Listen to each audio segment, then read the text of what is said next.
Hello students, good afternoon. This is the time for computer class and I am your computer teacher. So before starting the database, let me tell you how to find the output of the Python code. So yesterday in my video, I gave you question number 1C, in which I gave you a code and asked you to find the error. And most of the students from 12th A have done this, and 1 or 2 students from 12th B1 and C1 have done this. But the other student didn't attempt it. I don't know why, whether they don't know or they didn't even bother to attempt it. So today I am going to explain how to find the output of the Python code.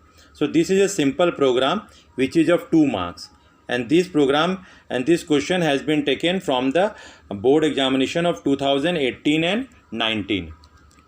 So let me start explaining you how to find the output. So here message 1 is a variable, a string variable, and it has stored welcome in it. So W is capital, E small, L capital, C small, O M E, these are capital. And इसके नीचे मैंने thick indexing कर दिया है 0 1 2 3 4 5 6, ठीक है, ये index हैं आपके, ताकि हमें वर्कआउट करने के लिए आसान रहे. अगर एग्ज़ाम्स में आते हैं तो आप भी ऐसे रफ़ में, कॉपी में रफ़ में लिख के इस टाइप से इंडेक्सिंग कर लीजिएगा.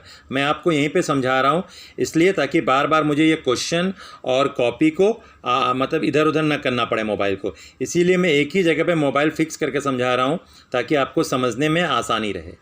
अब मैसेज 2 एक वेरिएबल है जो अपने अंदर गेस्ट नाम का स्ट्रिंग रखा है. जो भी चीज़ डबल कोट्स में रहता है वो स्ट्रिंग में रहता है, ये आपको मालूम है और ये आपको 11th में पढ़ाया गया है. इसकी भी मैंने इंडेक्सिंग कर ली है 0 1 2 3 4 5. अब मैसेज 3 नाम का एक वेरिएबल है जो ब्लैंक है, तो मैंने यहाँ पे मैसेज 3 नाम का एक वेरिएबल रखा है जिसको मैंने ब्लैंक रखा है. नेक्स्ट हमारे पास लूप है फॉर आई. आई एक लूप वेरिएबल है और आई का रेंज कहाँ से है, रेंज मतलब आई कहाँ से कहाँ तक चलेगा.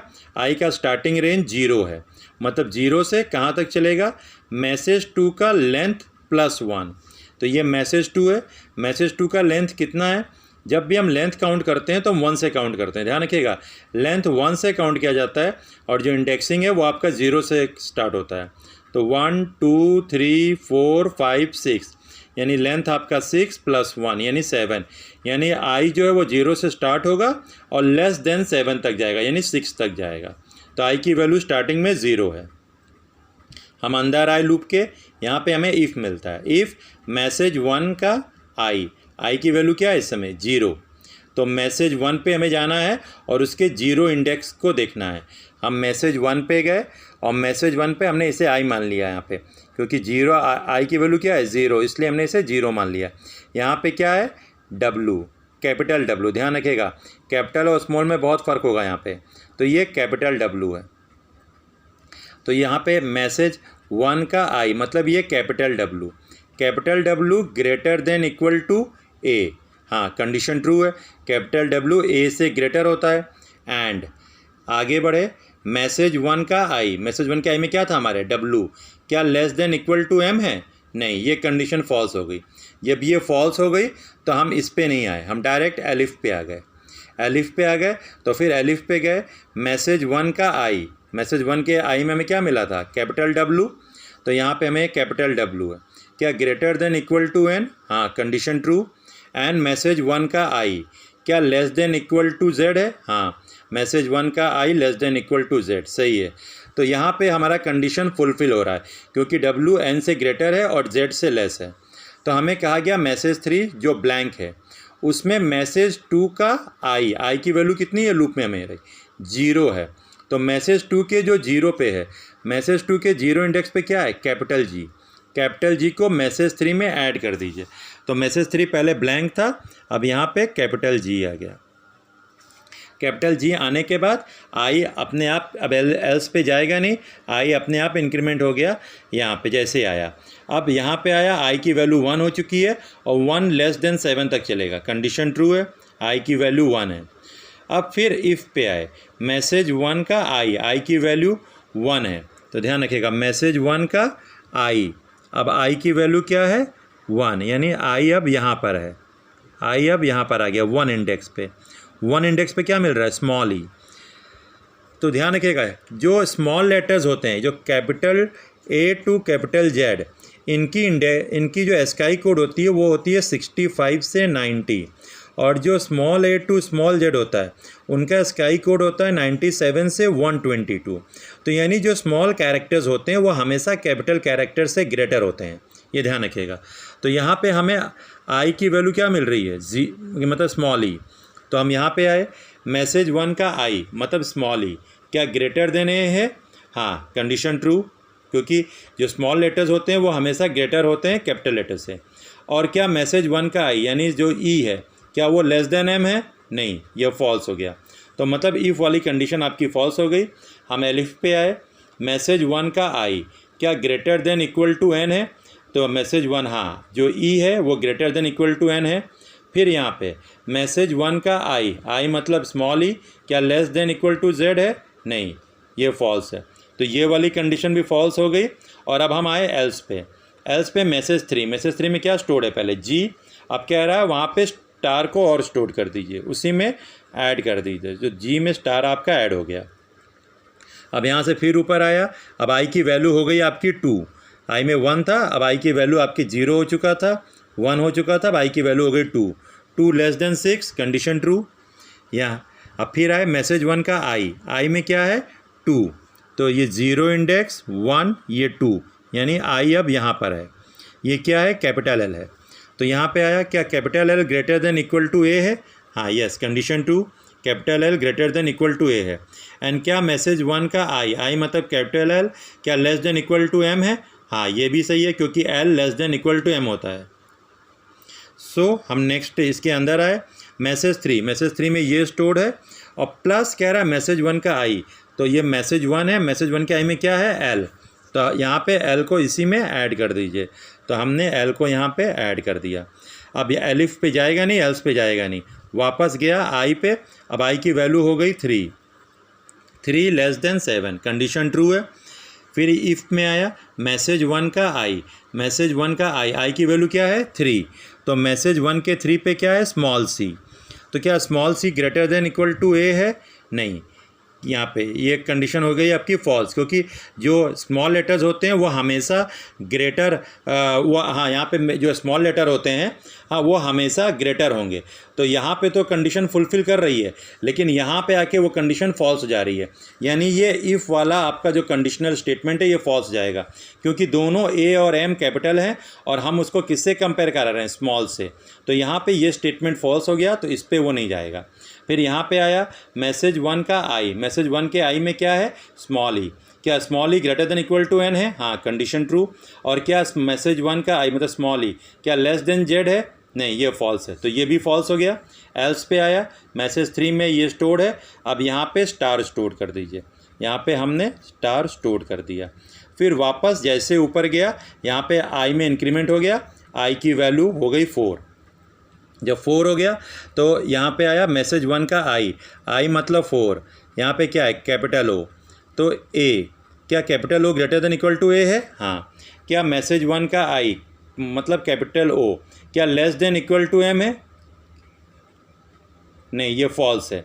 जब ये फॉल्स हो गया तो एलिफ पे आया, क्या मैसेज 1 का आई मतलब इसकी वैल्यू क्या है ओ, क्या greater than equal to N है, हाँ। और क्या मैसेज 1 का आई मतलब O less than equal to capital Z है, हाँ ये कंडीशन आपकी ट्रू है। मैसेज 3 में जो भी ऐड है, जो भी वैल्यू है उसमें मैसेज 2 का आई, अब आई की वैल्यू कितनी थी इंडेक्स, ध्यान कि आई की वैल्यू 4 है, यानी 4th इंडेक्स को आपको ऐड करना है। तो मैसेज 2 का 4th इंडेक्स क्या है, ये 0 है, 1 है, 2 है, 3 है, ये 4 है, 4 में टी है, मतलब आपको यहाँ पे टी आपने ऐड कर दिया। अब ऐड करने के बाद आप एल्स पे गए नहीं, आप वापस गए यहाँ आई पे, अब आई की वैल्यू आपकी कितनी हो गई 5, अब आई की वैल्यू हो गई आपकी 5 जी, तो 5 लेस देन 7 है, कंडीशन ट्रू। फिर आप आए मैसेज 1 का आई की वैल्यू 5 है, 5 में कितना है एम, तो क्या मैसेज 1 का i greater than equal to A, हाँ M greater than equal to ए है।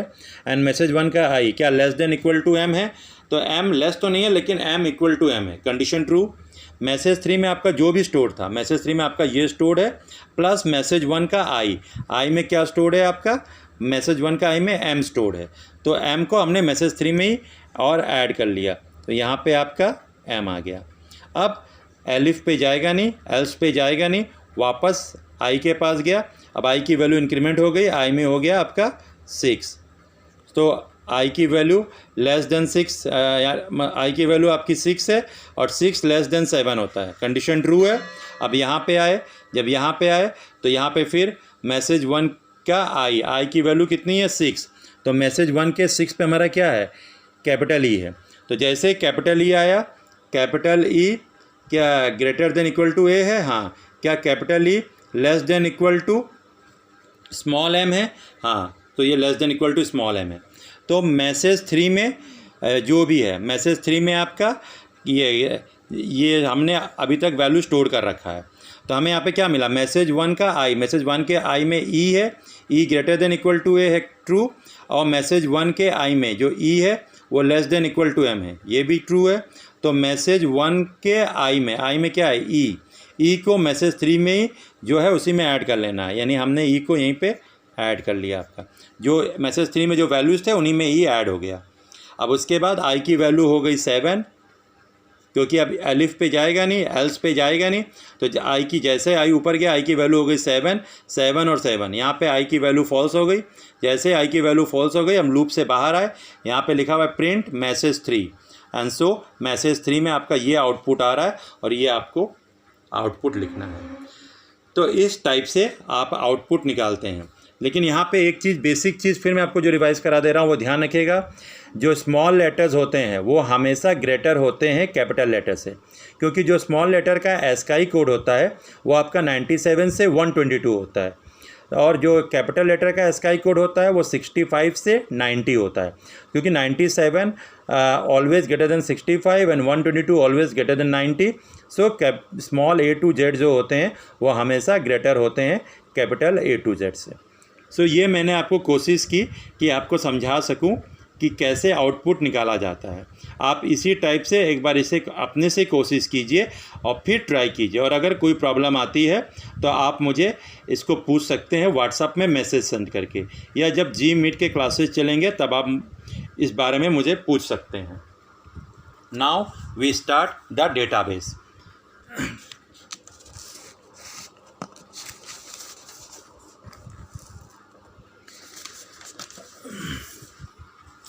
So in the last video I explained about some of the advantages of database. So उनमें से जो कुछ एडवांटेजेस डेटाबेस के, हमने लगभग 4 एडवांटेजेस आपको बता चुके थे। अब 5th और 6th एडवांटेजेस मुझे बताना बाकी है। तो 5th एडवांटेजेस ये है कि डेटाबेस एंश्योर डेटा सिक्योरिटी।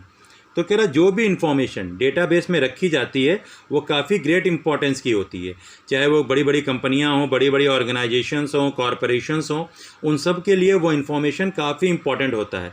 तो इसलिए उस इन्फॉर्मेशन को काफ़ी सिक्योर रखना पड़ता है और प्राइवेट रखना पड़ता है, ताकि हर कोई उसको एक्सेस ना कर पाए। ध्यान रखिएगा, यहाँ पर 2 टर्म हमें मिल रहे हैं, एक आता है डेटा सिक्योरिटी और एक आता है आपका privacy of data, privacy of data. So data security क्या होती है? डेटा सिक्योरिटी का मतलब होता है आपके डेटा को प्रोटेक्ट करके रखना, ताकि कोई भी अनऑथराइज्ड पर्सन उसको ओपन ना कर पाए, उसको डिस्ट्रॉय ना कर पाए या उस पर कोई भी मॉडिफिकेशन ना कर पाए। प्राइवेसी ऑफ डेटा का मतलब होता है कि ये एक इंडिविजुअल्स के राइट होते हैं कि वो डिटरमाइन करता है कि उसका कितना डेटा कैसे और किस हद तक दूसरे पर्सन को ट्रांसमिट किया जा सकता है, या दूसरे पर्सन को अलाउ किया जा सकता है कि वो उसको देखे या उसको एक्सेस करे। तो ये होता है प्राइवेसी ऑफ डेटा। सो जो डेटाबेस होता है वो आपकी डेटा सिक्योरिटी को इंश्योर करता है। डेटा सिक्योरिटी को इंश्योर करने के लिए वो ये करता है कि जो भी आपका डेटाबेस है वो प्रॉपर चैनल के थ्रू ओपन हो, और वहाँ पे कई सारे चेक्स या रूल्स रेगुलेशन लगा दिए जाते हैं ताकि हर कोई सेंसिटिव डेटा को एक्सेस ना कर पाए। This was the 5th advantage. Now we come to the 6th advantage. जो 6th advantage है वो है integrity can be maintained through database. Integrity can be maintained through database. ये 6 एडवांटेजेस है। तो इंटीग्रेटेड डेटाबेस का मतलब है कि जो कई सारे हमारे डेटा फाइल्स जहाँ पे अलग अलग डेटा पड़े हुए हैं उन सब को आपस में यूनिफाई करना, उन सब को आपस में लिंक करना, रिडंडेंसी को रिमूव करते हुए। तो जब भी अलग अलग फाइल्स में जो हमारे डेटास पड़े हुए हैं, जब हमें उन्हें कंबाइन करना रहता है, उन फाइल्स को, उन डेटास को, तो जो इंटीग्रेटेड डेटाबेस होता है वह हेल्प करता है इनको हमें कंबाइन करने के लिए। हाँ, और इस केसेस में जो रिडंडेंसी है, जो डुप्लीकेसी है उन फाइल्स में, उनको या तो पूरी तरह रिमूव कर दिया जाता है या पार्शियली रिमूव किया जाता है। तो डेटाबेस में कई सारे डेटाज, एम्प्लॉयज़ के डेटाज होते हैं जो अलग अलग यूज़र्स उसको यूज़ करते हैं, जो अलग अलग यूज़र्स के लिए इम्पॉर्टेंट होते हैं। और वो डेटा आइटम्स और जो एसोसिएशंस होते हैं, हाँ, वो डिस्ट्रॉय नहीं होना चाहिए, क्योंकि अगर वो डेटा आइटम्स और जो एसोसिएशन है उन डेटा आइटम्स के बीच में अगर वो डिस्ट्रॉय हो जाता है तो फिर जो भी इम्पोर्टेंस है वो पूरी ख़त्म हो जाती है उसकी। सो इसीलिए इंटीग्रेटेड डेटाबेस का मतलब होता है जो अलग अलग या जो डिस्टिंक्ट डेटा फाइल्स हैं उनको यूनिफाई करना, रिडंडेंसी को रिमूव करते हुए। So this was the integrity that can be maintain through database. तो यहाँ पे हमें डेटाबेस के एडवांटेजेस क्लियर हो जाते हैं। अब नेक्स्ट टर्म पे हम डेटा एब्स्ट्रैक्शंस पढ़ेंगे। सो मैंने जो आपको आउटपुट निकालना बताया और जो ये टॉपिक्स बताया है इसको एक बार फिर से पढ़ लीजिएगा, और कोई भी डाउट्स हो तो आप व्हाट्सएप में इसको सेंड कर सकते हैं। Thank you.